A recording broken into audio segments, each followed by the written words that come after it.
Welcome to our webinar on decoding digital twins. My name is Travis Bristow, and I'm the Innovation Officer at BusinessOptix, and I'll be taking you through a view of digital twins from the perspective of BusinessOptix and some of our partners and customers. Our focus today will be largely on what is a digital twin and why we believe they're essential for your business, how a digital twin works in action, with some relevant real-world examples and scenarios showcased in the platform. How can those digital twins solutions streamline your operations, help you identify opportunities for automation, boosting efficiency, and in so doing, drive unparalleled results? And then lastly, how to build a powerful and data-driven digital twin. Get instant results and understand how to layer in other complementing solutions such as GRC and artificial intelligence and some of the other technologies that are becoming more and more commonly available to organizations. So we're going to start off with demystifying the digital twin. If we listen to the analysts and arguably Gartner, who I think coined the term of a DTO, a digital twin of an organization, I believe they may have. In their words, a digital twin is a digital representation of a real-world entity or system. The implementation of a digital twin is an encapsulated software object or model that mirrors a unique physical object, process, organization, person, or other abstraction. Data from multiple digital twins can be aggregated for a composite view across a number of real-world entities, such as a power plant or a city and their related processes. Now, that's quite a mouthful, and a lot of organizations, I think, see this as quite an intimidating concept to start with.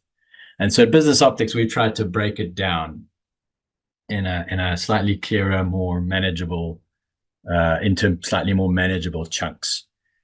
And so in terms of our platform, we like to speak to a twin in the context of BPM, business process management. And that means the people, processes, and technology of the organization.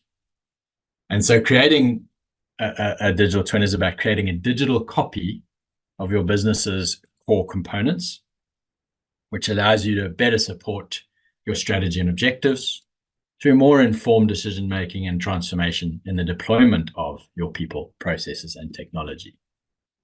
And so it goes without saying as well that with the rise of AI, let's go back a bit there. With the rise of AI, what you're creating, but when you're creating a digital twin, is a really powerful knowledge base for AI to leverage. And that could be across a wide variety of use cases, which serve the organization, both in populating and leveraging this DTO as you go. And so that's an area that there's a huge amount of research and development going into right now.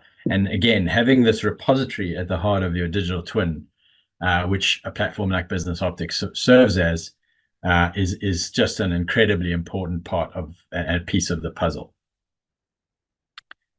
And so I'm going to take it yet another level down below that and try and give you an example of what does this mean for your business in an everyday sense?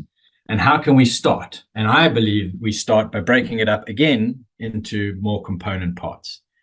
And so for us, what we talk about often is the digital twin of a process. So the operation of a process and its utilization of resources. And that way we can simulate it, to sort of understand how it leverages its resources more effectively and how it could certainly leverage its resources more effectively, and then identify opportunities to invest in improving the business overall. But we start at the process level just to give you a sense of how an organization can build up their digital twin over time by focusing on those critical and core strategic processes, building out those twins, and then as you've covered maybe your core value chain, then flesh that out to expand into the other supporting processes of your business and so on. So why is it essential? So we've covered some of these points, but let's quickly summarize. It gives you a holistic view of your operations. So being able to look into your organization and its architecture from the strategy to execution perspective, as well as from the sort of front office or back office to front office and all the supporting functions and operations of your business, being able to see them in a digital model, understand how those components impact upon each other and so on. That allows you at those varying levels to simulate and perform scenario analysis. And we'll see a good demonstration of that today. That helps you, in turn, identify ways to improve the efficiency and optimize your business processes, the efficiency of and optimize those processes. Carry out better risk management. There's a huge variety of industry out there with varying levels of regulation, of standards, of various tools that businesses can use or are required to use to make sure their organization is either compliant or performing effectively. And risk management and the tooling around that can support that. And a DTO integrated with that is immensely powerful. Again, all of these things feed in more informed and considered decision making. If we're understanding how making these changes at a smaller level, at the lower level rather, might impact the business as a whole and its moving parts, we can make better decisions to target the objectives we've set or to solve specific real problems.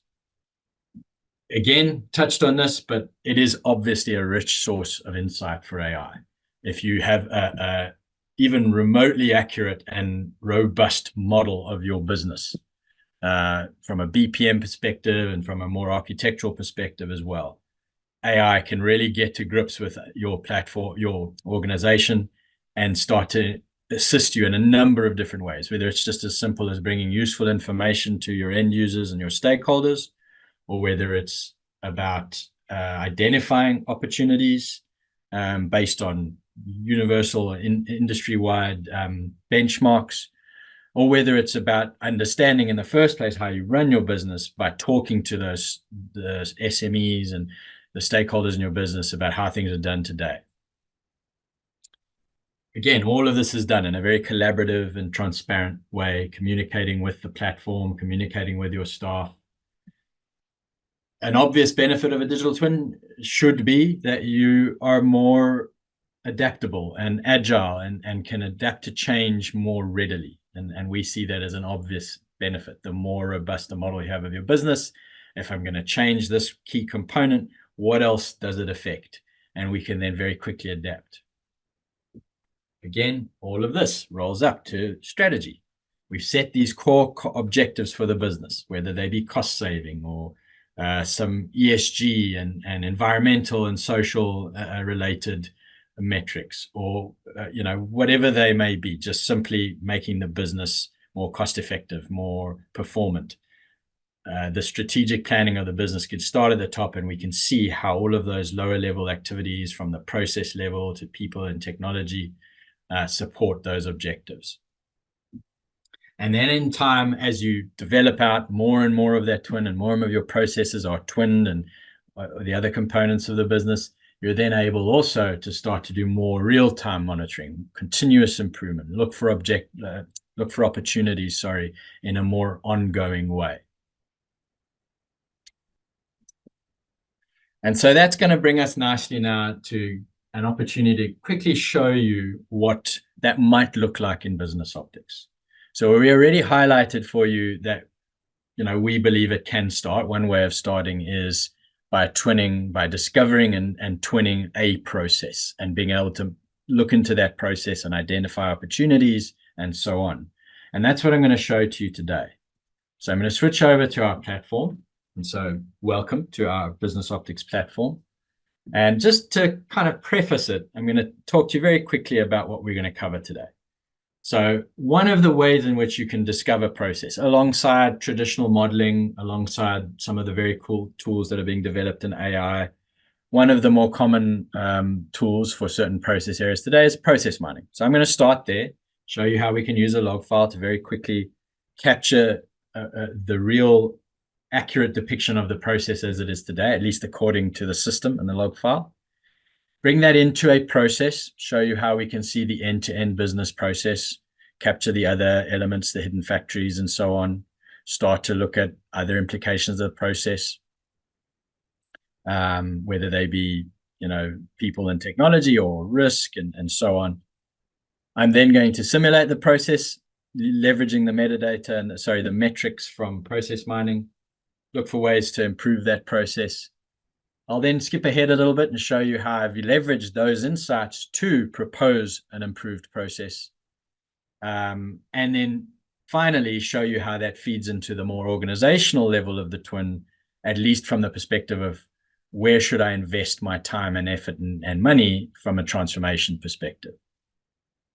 And then we'll close off just showing you how some other use cases of our twin, looking at how we can graph and understand the impacts. If we change one thing, what else does it impact, and so on, before closing off.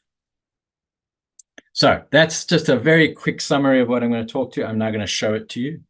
So process mining, for those of you who aren't aware of it, is a really powerful tool where possible to access log files from systems that support your processes in the organization. We're able to get log files like this simple example, where we have a case ID, some timestamps, activity identifiers, information about the performers of the process, activities, and so on. I've already mapped this one just to save time, so I'm going to ignore some of the information I don't really need. You can see we can do a lot of our preparation here, map our timestamps, select dashboards and notebooks, and we'll process mine. What we'll be given for our time here is a flow. How this flow is generated, very briefly, we identified all the cases in that log file, of which there were, we'll go to variance, of which there were about 400 odd. We group them into, 400 odd cases highlighted up there. We group them into variants. So we look for other cases that follow a similar process, and that's what these are. So obviously there's a number of variants that are significant amongst the variation in the process. And then we put together this nice weighted flow chart of how the process performed. And there's obviously other insights we can draw straight from this, which activities had the highest volume and work time, which paths were followed the most frequently, and where was the most sort of wait time or non-value add time. And as I said, we can see other metrics and metadata as we go. Now, a simple exercise I'll demonstrate just briefly for today is quite simply taking the process and focusing on the core process. So let's grab just these visually significant variants. I think there are about 7, so we'll just quickly grab those. 6, 39, 42, and 43. Like that, and tick. And now we'll get the updated metrics for just those core variants of the process. Again, we're already presenting you tools to start to analyze the process even at the log file level. I won't spend too much time today on that. You can see we've got 330 of the 400 odd cases. So we've got a significant core process that we can now base the next steps on. Now, this is an important differentiator for us at BusinessOptix. We think bringing this forward into a process model, which we do dynamically for you, is an important step in the exercise, because this allows you to now bring the process to your stakeholders, your business stakeholders. It allows them to identify other activities that may take place, capture the hidden factories, the up and downstream processes and sub-processes, and make a more meaningful end-to-end process, either by including other mining exercises or additional workshopping and so on. So immediately our analysts have an artifact that they can start collaborating with, either in real time with other authors that in this environment that you're seeing here, or in the outputs with our other stakeholders. And so what we're able to do now immediately, and I am going to step forward into a slightly more refined version of this process where I've spent a little bit of time just tidying it up. And and you can see I've added in a little bit of extra metadata here and there. And what we're able to immediately start doing is to analyze this process. So let's step forward here. Here we can see the process. We can interact with the process with our stakeholders. They can add comments. They can collaborate with us, give us feedback on the real world performance of this process or the real world reality, how some of these activities are executed. We can then also run a simulation. And so here is really getting to the core of the issue today, which is what we're demonstrating to you here is essentially the digital twin of this process. So we're executing the process as is. So think of it as if we continue to run this process without changing it, this is more or less what we should see in terms of its performance going forward. So a couple of initial insights. We can see that the purchasing agent swim lane is clearly got some potential bottlenecks. These red bars indicate queues. And we can start to explore it in a little bit more detail in metrics by exploring the key metrics, the cost, lead time, work time, throughput, utilization, automation, and so on. And just looking at where there might be opportunities. So we can jump down to resources and see where we're under or overutilizing those resources, what they're costing us. We can jump down to activities and see more detailed activity level metrics. And we can use all this data and leverage other tools to gain insight to this data as well, to look for opportunities for improvement. And today I'm going to focus in on a specific, let's say, use case just to save time. And that is we're going to see how effectively we can automate this process. And we can see there's some obvious areas that we can look at where there's rework, for example, and various other insights that I've drawn in here will allow me to propose some solutions. So going back to the author quickly, and now collaborating with my SMEs and my analysts, I'm actually able to propose an improved process. So we're leveraging our twin to actually identify opportunities and propose solutions to those opportunities for improvement. And almost entirely in this case, we're focusing on automation. Primarily, we're just trying to automate and optimize the way our users interact. So that's our first stage, if you will. And so if we look at this activity, analyze requests for quotation, we can see on the right-hand side our current metrics from our process mining exercise. So we've got an average work time of 22 minutes. And we've proposed that we'll automate this task significantly, and we'll reduce that work time to about 15 minutes average and about 35 minutes max.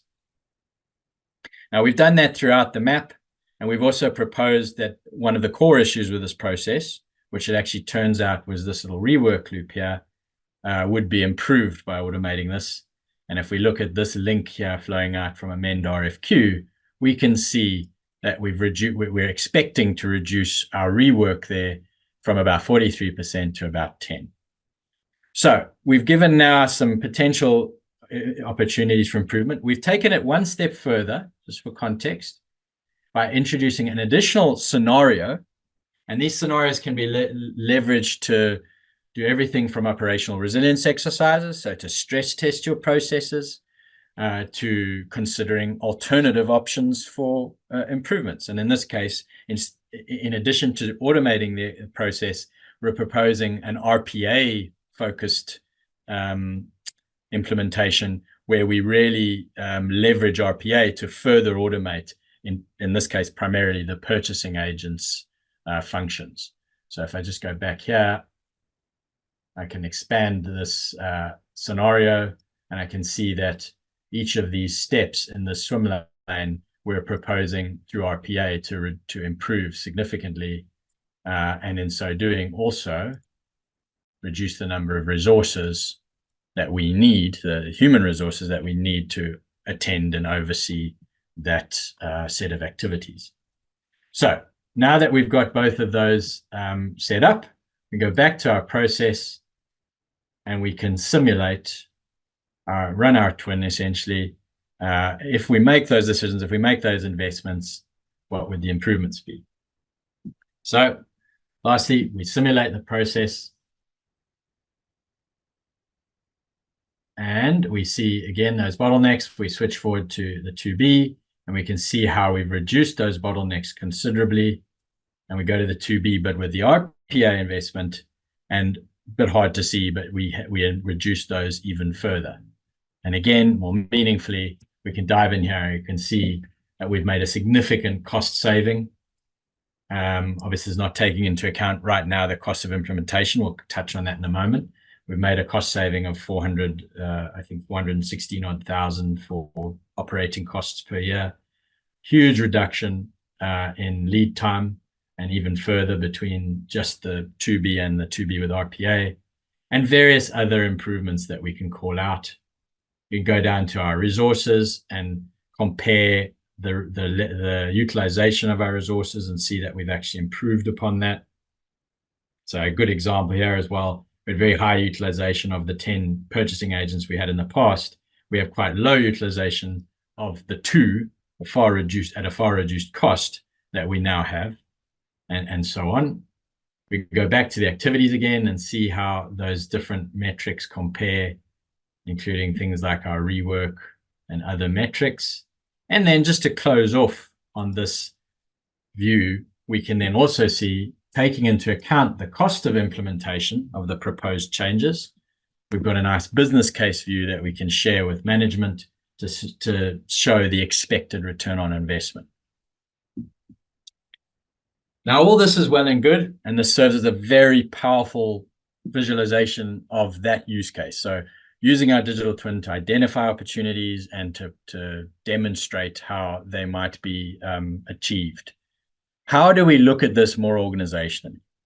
Now, we identified some cost savings here, so we're going to switch over now to a view that we call opportunity management, where we collect up all these opportunities, either ones that were executed in the way that you saw there, so the deep process analysis, simulation, and scenarios, as well as other opportunities that are captured at a more high level as business cases before we've dived into those deeper level analyses. And we can see them in various categorizations here. This is a dashboarding capability in BusinessOptix. So a lot of what you're seeing today is extensible to fit the platform and the meta model that BusinessOptix serves as, that underpins the digital twin to your business. We go through to potential measure, though, which is what I'm really interested in, and we can see how all these opportunities stack up against each other.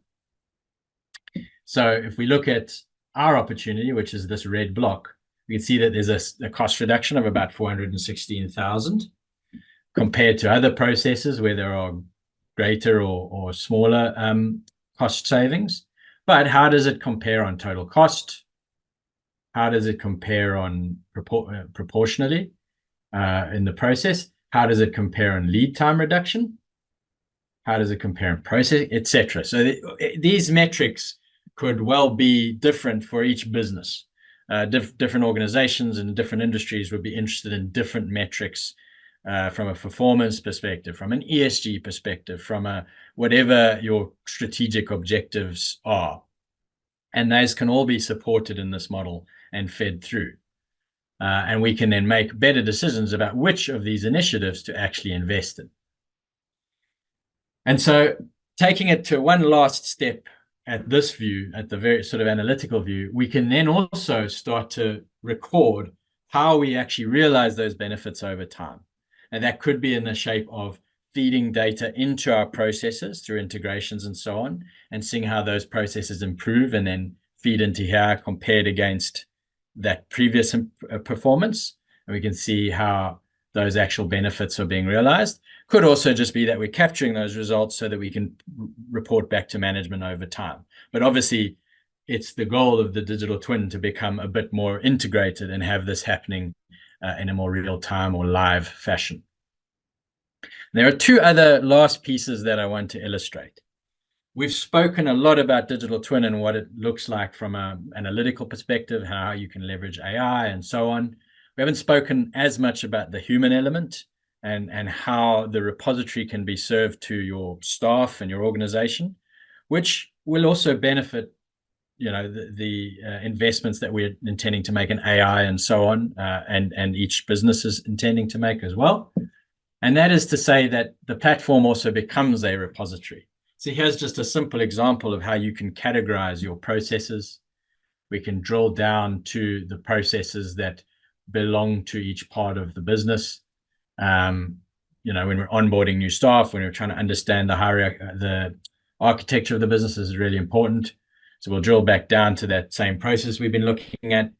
Those processes might allow us to avail work instructions and SOPs, for example, to our staff.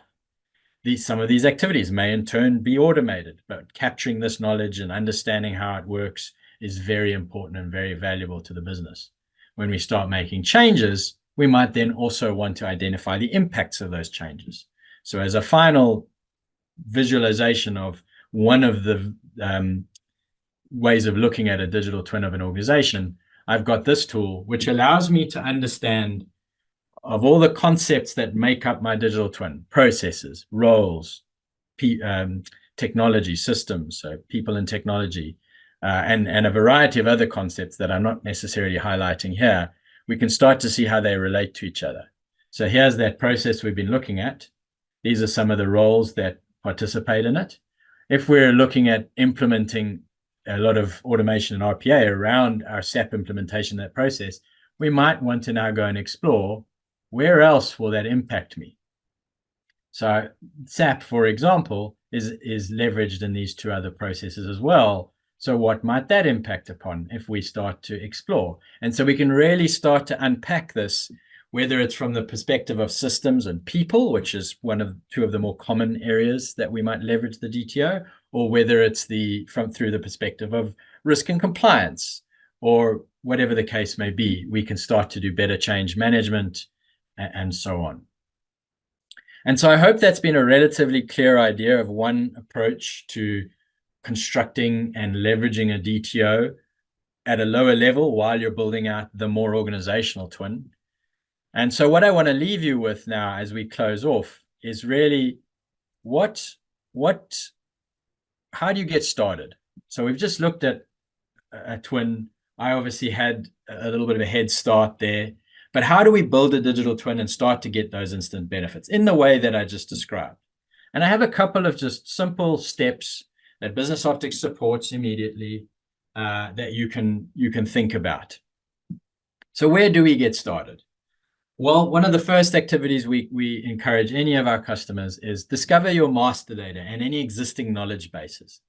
And that could be, in terms of people, collect and capture the roles in your business. Chances are you have some of that in your HR systems, in Excels, whatever they may be. You can import those into BusinessOptix, and that already starts to create a lot of structure and understanding of the architecture.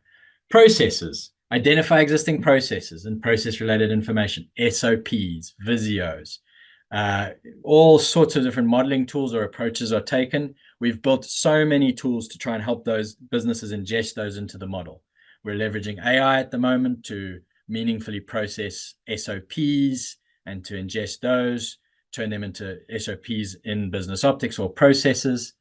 Where we've got robust importers for your more standard things like Visio and so on, and process mining and process modeling are standard. Technology, you may also have catalogs of the systems and applications in use. And again, if you don't, you can build that in BusinessOptix. Following that, you'd want to build a process hierarchy, the architecture for your organization, or an architecture for your organization. That takes the form of process taxonomies, which I showed you a simple example of in terms of the hierarchy of the processes and their constituent parts. You can build out an operating model. That's just an extended use of that same hierarchy. You can capture the architectures of your capabilities and services and what processes support those, what people and technology support those, how those are impacted by GRC and risks and controls and so on. And obviously you can understand at a more detailed level how the organization and the people in the organization and the technology in the organization fit together. And then the last key activity before we have a meaningful repository is to define ownership of those processes and support their analysis and the capturing of that knowledge from SMEs. And so that really gives the SMEs in your business the power to analyze, simulate, and report as they move forward. They can then identify those opportunities. They can continue to capture more and more sometimes competitive and always meaningful knowledge about how those processes are supported or executed. And then obviously we've got the regulatory piece as well, where you can start to understand how risks and controls are actually carried out in the process. And then there's obviously some small print. So those are the core activities. Well, what that enables you to do is to start developing future state operating models pretty much straight away once you have some of these building blocks on the left in place. Support improved change management. I showed you some of the dashboard of the opportunities and decision management and decision support you can leverage. We've integrated with, and you can continue to integrate with, technology solutions, either to access data, to develop workflows, or anything of that sort. Support your staff with robust SOPs to improve standardization. And then finally, monitor and realize those benefits, and whether that takes the form of a living, breathing process, a digital twin of a process and a value chain and the organization, or whether it's from a more transformational perspective of identifying those opportunities and prioritizing them. And so today, I hope we've given you a useful insight into how, what a digital twin is, and certainly how we believe BusinessOptix supports the building and maintenance of one, and how valuable that can be. And we hope you've enjoyed the session. And if you have any questions, feel free to contact us and reach out. And again, we're very grateful for you giving us your time. And we hope to see you in future webinars. Thank you very much for watching.